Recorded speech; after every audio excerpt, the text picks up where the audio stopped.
അന്ന, നിന്നെ തേടി ഞാൻ അലയാത്ത നാടുകളില്ല.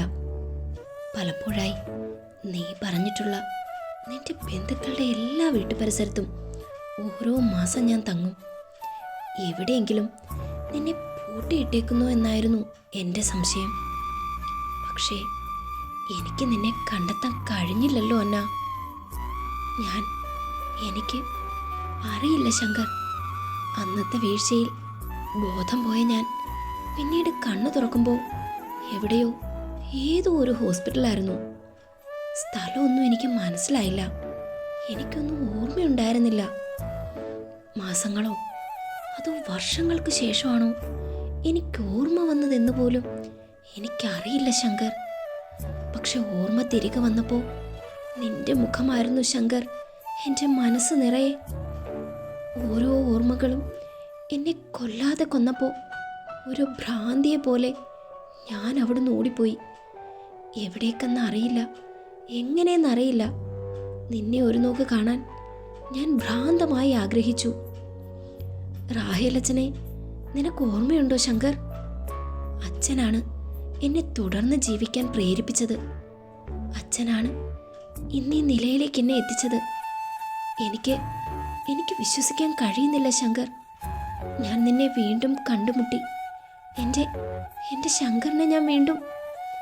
സോഫി ആർത്ത് കരഞ്ഞുകൊണ്ട് അയാളുടെ കവിളിൽ അമർത്തി ചുംബിച്ചു. പെട്ടെന്നെന്തോ ഓർത്തതുപോലെ മുഖം അമർത്തി തുടച്ച് അവർ അയാളുടെ മുഖത്തേക്ക് നോക്കി. ശങ്കർ, അന്ന് രാത്രി എന്താ ശങ്കർ ശരിക്കും സംഭവിച്ചത്? അത് ശങ്കർ ഒരു നിമിഷം ആലോചിച്ചു. പറയ് ശങ്കർ. എൻ്റെ ബോധം പോകും മുന്നേ ഞാൻ കേട്ടതാ നിന്റെ അലർച്ച. എൻ്റെ ശ്വാസം നിലച്ചതുപോലെ ആയിരുന്നു എനിക്ക്. എൻ്റെ അപ്പച്ചൻ എന്ന മൃഗവും ഇച്ചായൻ എന്ന സാത്താനം തന്നെ ആയിരുന്നു അതിന് പിന്നിൽ എന്നെനിക്ക് മനസ്സിലായി. പറയ് ശങ്കർ, അന്ന് എന്താ എൻ്റെ ശങ്കറിനെ അവർ ചെയ്തത്? അന്നയുടെ ചോദ്യത്തിൽ പകച്ചു നിൽക്കുകയാണ് ദേവനും ജെന്നിയും മറ്റുള്ളവരും. ശങ്കർ അന്നയെ അകറ്റി നിർത്തി മെല്ലെ ബാക്കിലേക്ക് നീങ്ങി. അയാളുടെ പ്രവൃത്തി അവരെ അമ്പരപ്പിച്ചെങ്കിലും ശങ്കറിന്റെ നിൽപ്പ് അന്നയെ ഞെട്ടിച്ചു. വലതുകാലിൽ ബലം കൊടുത്ത് ബാലൻസ് ചെയ്തു നിൽക്കുന്ന ശങ്കറെ കണ്ടതും ഞടുങ്ങി വിറച്ചുപോയി അവൾ. ശങ്കർ എന്ന അലർച്ചയോടെ അവൾ അയാളെ ഇറുകെ പുണർന്നു. ഉറക്കെ അലറി കരഞ്ഞു. ഈശോയെ, ഞാൻ കാരണം എൻ്റെ ശങ്കർ. അവൾക്കത് സഹിക്കാൻ കഴിയുമായിരുന്നില്ല. അർഹിക്കാത്തത് ആഗ്രഹിച്ചതിന് നിന്റെ ഇച്ഛായൻ്റെ വക സമ്മാനം. അസ്ഥികൾ പൊടിയുന്ന വേദനയിൽ അലറിയ എൻ്റെ ബോധം പോകും വരെ അവർ എന്നെ തല്ലി. അന്നത്തെ അവസ്ഥയിൽ ഇതൊന്നും ചെയ്യാൻ പറ്റുമായിരുന്നില്ല. അതുകൊണ്ട് തന്നെ അതങ്ങ് പോയി കിട്ടി. പക്ഷേ അതിലും എന്നെ വേദനിപ്പിച്ചത്, നീറ്റിയത് നിന്റെ മുഖമാണന്ന. കൈത്താങ്ങിൻ്റെ സഹായത്തിൽ നിവർന്നു നിൽക്കാൻ കഴിഞ്ഞപ്പോൾ ഞാൻ വന്നിരുന്നു നിന്നെ തേടി.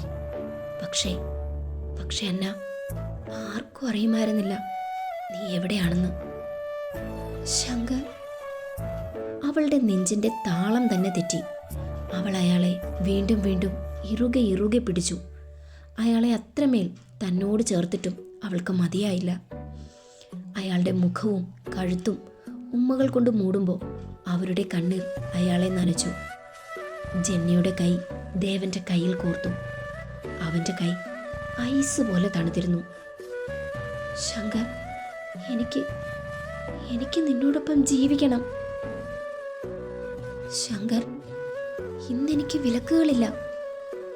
എന്നെ നിയന്ത്രിക്കാൻ ആരുമില്ല. ഞാൻ ഒറ്റയ്ക്കാണ് ശങ്കർ. നിന്റെ ഓർമ്മകളിൽ മാത്രം ഞാൻ ഇത്രയും കാലം ജീവിച്ചു.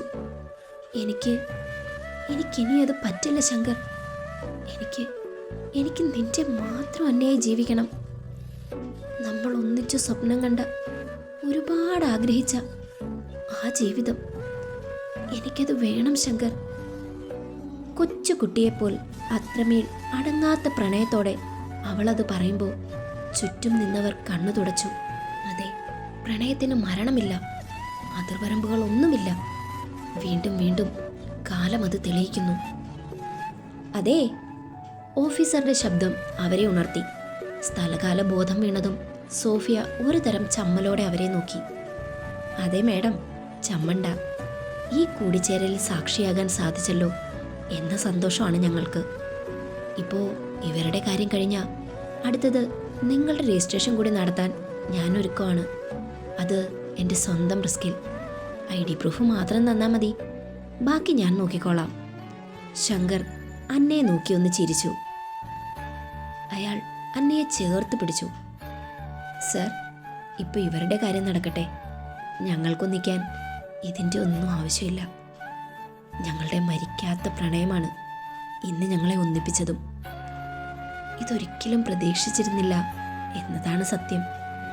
വർഷങ്ങൾക്കിപ്പുറം ഇങ്ങനെ ഒരു കൂടിച്ചേരൽ. അതാണ് സർ പ്രണയത്തിൻ്റെ ശക്തി. എവിടെയാണെന്ന് പോലും പരസ്പരം അറിയാഞ്ഞിട്ടു കൂടി മറ്റൊരു ജീവിതത്തിന് നിങ്ങൾ തുനിഞ്ഞില്ലല്ലോ. പഴയ ഓർമ്മകളെ മുറുകെ പിടിച്ച് ജീവിതം പ്രതീക്ഷയോടെ തള്ളി നീക്കിയില്ലേ? അത് കണ്ടില്ലെന്ന് നടിക്കാൻ ഒരു ഈശ്വരനും സാധിക്കില്ല. ആ വരദാനമാണ് ഈ കൂടിച്ചേരൽ. നിങ്ങൾ സന്തോഷത്തോടെ ജീവിതം തുടങ്ങിക്കോ. ഇപ്പോൾ ഈ കുരുന്നുകളെ ഒന്നിപ്പിച്ച് അനുഗ്രഹിച്ച് ജീവിക്കാൻ വിടാൻ നമുക്ക്, അല്ലേ? അതെ സർ, അത് നടക്കട്ടെ. മനു പെന്നെടുത്തു. സൈൻ ചെയ്ത് കഴിഞ്ഞുടനെ സോഫി കയ്യിൽ കരുതിയ ചെറിയ മിന്നോട് കൂടിയ മാല ദേവന് നേരെ നീട്ടി.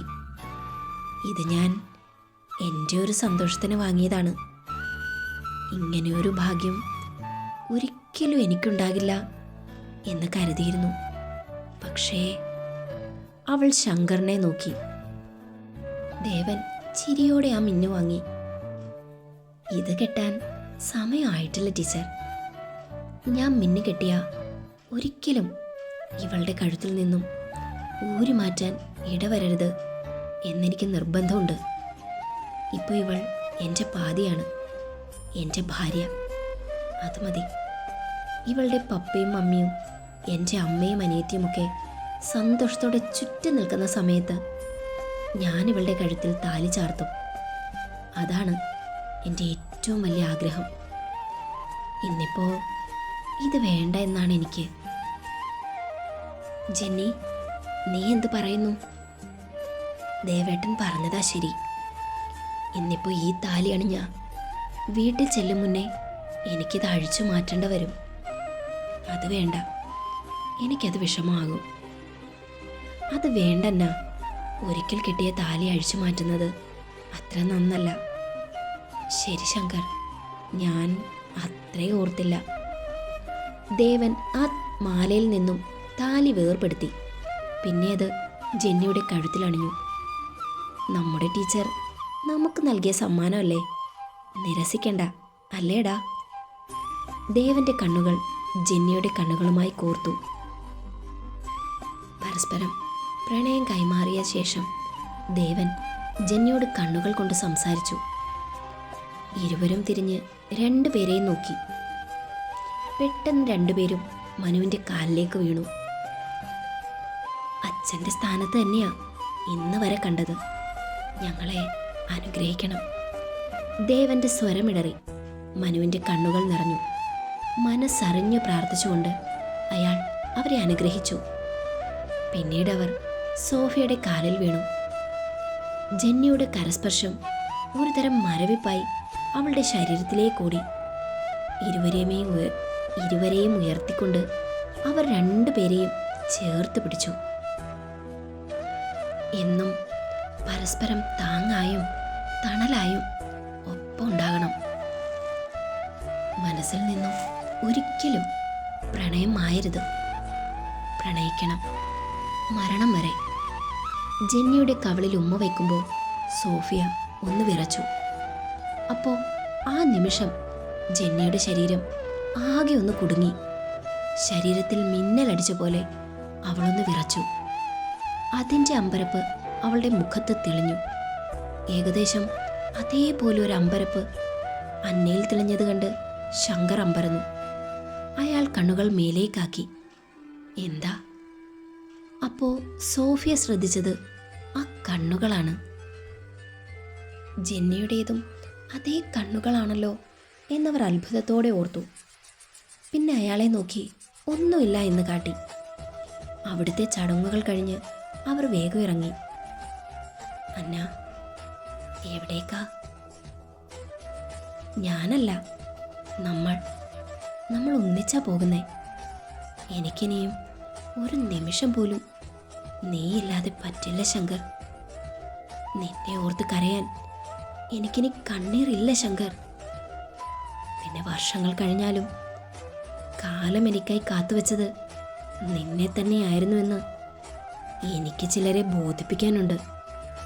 നീ വരണം എൻ്റെ കൂടെ. അവളുടെ കണ്ണുകളിൽ കനലെരിഞ്ഞു. അങ്കിൾ പൊയ്ക്കോ. ജീവിതത്തിൽ ഇന്നുവരെ ഒന്നേ മാത്രമല്ലേ ആഗ്രഹിച്ചുള്ളൂ. പല നാടും അലഞ്ഞു നടക്കുന്ന അങ്കിൾ എനിക്കെന്നും ഒരു കൗതുകമായിരുന്നു. അതിൻ്റെ ഉള്ളറകൾ തിരിച്ചറിഞ്ഞപ്പോൾ എൻ്റെ ഉള്ളിൽ ബഹുമാനമായിരുന്നു, സ്നേഹമായിരുന്നു അങ്കിളിൻ്റെ അടുത്ത്. എനിക്കൊരാവശ്യം വന്നാൽ എവിടാണെങ്കിലും അങ്കിൾ ഓടിയെത്താറുണ്ട്. മതി, ഇനിയും വേണ്ട. അങ്കിളും ടീച്ചറും സന്തോഷത്തോടെ കഴിയുന്നത് കണ്ടാൽ മതി എനിക്ക്. ഞാൻ വൈശുവിനെ കൂട്ടി വന്ന് കണ്ടോളാം. ഇനിയെങ്കിലും അങ്കിളിന് വേണ്ടി ജീവിക്കേ. ദേവൻ കെട്ടിപ്പിടിച്ച് യാത്ര പറഞ്ഞു. സോഫിയ ജെന്നിയെ നോക്കി. പോയിട്ട് വരട്ടെ മോളെ, ശങ്കർ അവളോട് പറഞ്ഞു. സോഫിയ ശങ്കറിന്റെ കൈ പിടിച്ചു. കണ്ണാ. ദേവൻ നിറഞ്ഞ കണ്ണുകളെ ഉയർത്തി. ദേ, ഇത് എൻ്റെ കണ്ണനുള്ളതാ.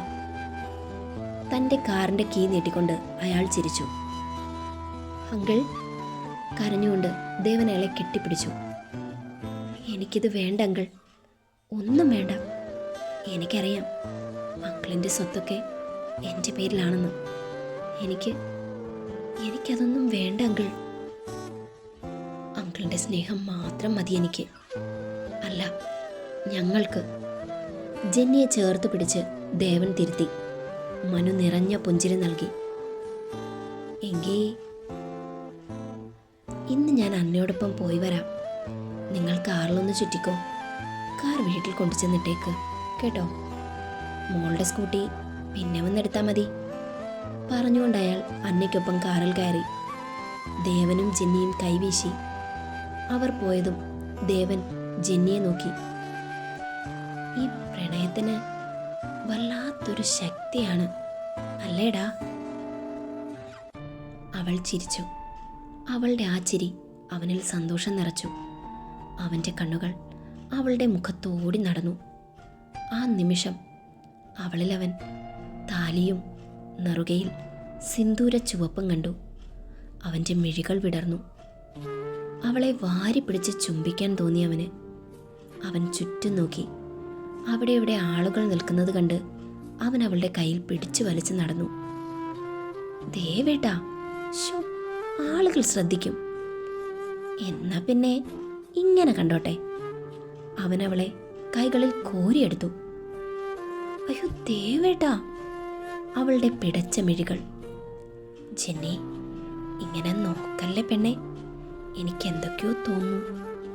നിന്നെ കടിച്ചെടുക്കാൻ തോന്നുന്നു എനിക്ക്. നിന്റെ ചുണ്ടുകൾ അപ്പാടെ വിഴുങ്ങാൻ തോന്നുന്നു എനിക്ക്. അവൻ്റെ ആ തരളിത ശബ്ദം.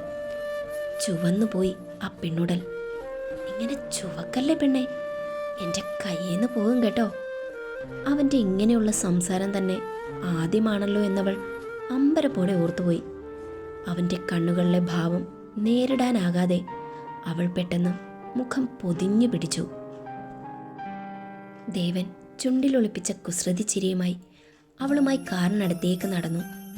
അവളെ ഫ്രണ്ട് സീറ്റിലേക്ക് ചാരിയിരുത്തി അവൻ അകത്തേക്ക് തലയിട്ടു. I love you Jenny. പെട്ടെന്ന് തോന്നിയ പ്രണയത്തിൽ അവളുടെ കഴുത്തിലേക്ക് മുഖം അമർത്തി ഒന്ന് മുത്തിയവൻ. പിടച്ചിലോടെ അവൾ അവനെ നോക്കിപ്പോയി.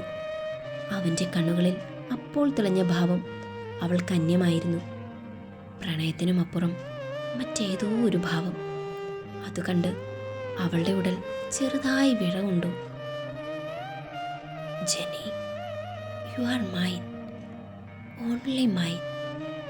I just want you kiss for you deeply. Will you give me a kiss? Deep love I want to feel it Jenny. Your lips make me crave, let me taste.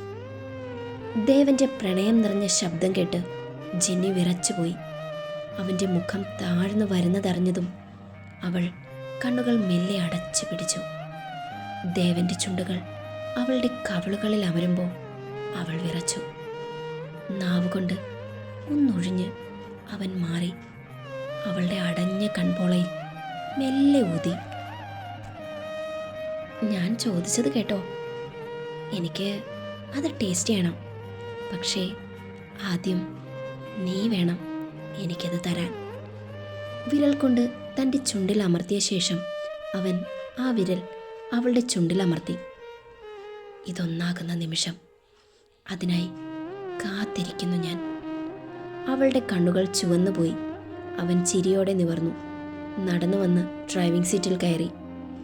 കഴുത്ത് ചിരിച്ച് അവളെ ഒന്ന് നോക്കി. ഞാൻ ഒന്നുമ്മ വച്ചപ്പോഴേ ഇങ്ങനെ ചുവന്നു പോയെങ്കിൽ ബാക്കിയൊക്കെ നടക്കുമ്പോൾ എന്താകും എൻ്റെ പെണ്ണിൻ്റെ അവസ്ഥ? മനസ്സിൽ ഓർത്തുകൊണ്ട് അവൻ ചുണ്ടുകൾ ഒന്ന് നനച്ചു. അവൻ്റെ ആ നോട്ടവും ഭാവവും കണ്ടതും അവൾ ചുണ്ടു കൂർപ്പിച്ചു. അവൻ ചുമൽ കൂച്ചി. നാവുകൊണ്ട് ചുണ്ടൊന്നൊഴിഞ്ഞു. വഷളം ചിന്തകൾ കാറ്റിൽ പറത്തിയിട്ട് വണ്ടിയെടുമോനെ ദിനേശ. എൻ്റെ കഴുത്തിൽ മിന്നി വീഴാതെ ഒന്നും നടക്കാൻ പോകുന്നില്ല കേട്ടോടാ ദേവേട്ട. അവൾ ആ പറഞ്ഞത് മനസ്സിലാണ്. ഉറക്കെ പറഞ്ഞ ചിലപ്പോ അവൻ ബലമായിട്ട് കിസ്സടിച്ചാലോ എന്നൊരു ഭയമില്ലാതില്ല. അവൾ അവനെ ചുഴിഞ്ഞു നോക്കി. അവൻ്റെ ചുണ്ടിൽ കണ്ണുകൾ തറച്ചതും അറിയാതെ അവളുടെ കൈ കഴുത്തിൽ അമർന്നു. ഷോക്കടിച്ച ഫീലായിരുന്നു അപ്പോൾ എന്ന് വല്ലാത്തൊരു ഫീലോടെ അവൾ ഓർത്തു. അവളുടെ ആ ഇരിപ്പ് കടക്കണ്ണാൽ കണ്ട ദേവന്റെ ചുണ്ടിൽ പുഞ്ചിരി വിരിഞ്ഞു. ജെന്നി, ഒന്ന് ചേർന്നിരിക്കെ ഭാര്യ. അവൻ്റെ ആ ഈണത്തിലുള്ള ഭാര്യയെ വിളി അവളിൽ നാണം നിറച്ചു. പ്രണയത്തോടെ, അതിലേറെ ഇഷ്ടത്തോടെ അവൾ അവൻ്റെ തോളിലേക്ക് തലചായ്ച്ചു. അവൻ്റെ ചുണ്ടുകൾ അവളുടെ തലയിൽ അമർന്നു. രണ്ടുപേരുടെയും ചുണ്ടിൽ പുഞ്ചിരി വിരിഞ്ഞു. എന്നും സ്റ്റോറി തരണം എന്ന ആഗ്രഹമുണ്ട്. പക്ഷേ എനിക്കിപ്പോൾ ഒട്ടും അങ്ങോട്ട് ശരിയാകുന്നില്ലെന്നേ. തലവേദന അതങ്ങോട്ട് പൂർണ്ണമായി മാറുന്നില്ല. ഫോണിലധികം നോക്കാൻ വയ്യാന്നേ. എല്ലാവരും പ്രാർത്ഥിക്കണം കേട്ടോ. പിന്നെ എനിക്ക് ലൈക്കും കമൻറ്റും ഒക്കെ കാണുമ്പോൾ സങ്കടം വരുന്നുണ്ട് കേട്ടോ. വയ്യാഞ്ഞിട്ടും ഞാൻ പറ്റുന്നത് പോലെ സ്റ്റോറി തരുന്നില്ലേ. പിന്നെന്താ ഇങ്ങനെ? ഇനിയും എന്നെക്കൊണ്ട് ചോദിപ്പിക്കരുത് കേട്ടോ. വാരിക്കോരി തന്നോളൂ. നമ്മുടെ ന്യൂ ചാനൽ കൂടി സബ്സ്ക്രൈബ് ചെയ്യണേ.